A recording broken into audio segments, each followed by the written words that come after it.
আসসালামু আলাইকুম রহমতুল্লাহি ওবরাকাতুহু। এই যে মুখ, এই মুখটা হচ্ছে একটা দোকান। হ্যাঁ, বাজারের মধ্যে যদি একটা দোকান থাকে, তাহলে ওই দোকানটা যদি বন্ধ থাকে, তাহলে আমরা মনে করি এটা একটা দোকান, কিন্তু আসলে এটা যে কিসের দোকান, দোকানটা যখন খোলা হয় তখন আমরা বুঝতে পারি যে এটা মনোহারী দোকান, এটা ওষুধের দোকান, এটা হচ্ছে হ্যাঁ কামারের দোকান, এটা হচ্ছে স্বর্ণের দোকান। তো দোকান যতক্ষণ পর্যন্ত না খোলে ততক্ষণ পর্যন্ত কিন্তু আমরা বুঝতে পারি না। ঠিক তেমনি মানুষের মুখ হচ্ছে একটা দোকান। এটা কি স্বর্ণের দোকান নাকি কয়লার দোকান?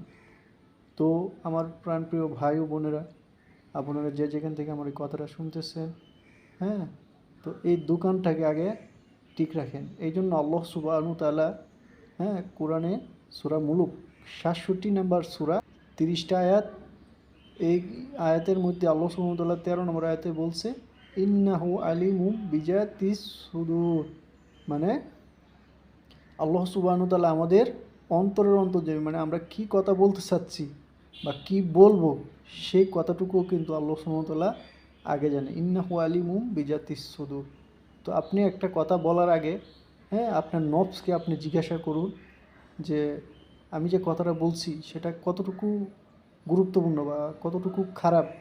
এইটুকু নফসকে যখন আপনি প্রশ্ন করবেন, তখন অটোমেটিক আপনি আপনার এই যে মুখ দোকানটা অটোমেটিক ভালো পথে আসবে।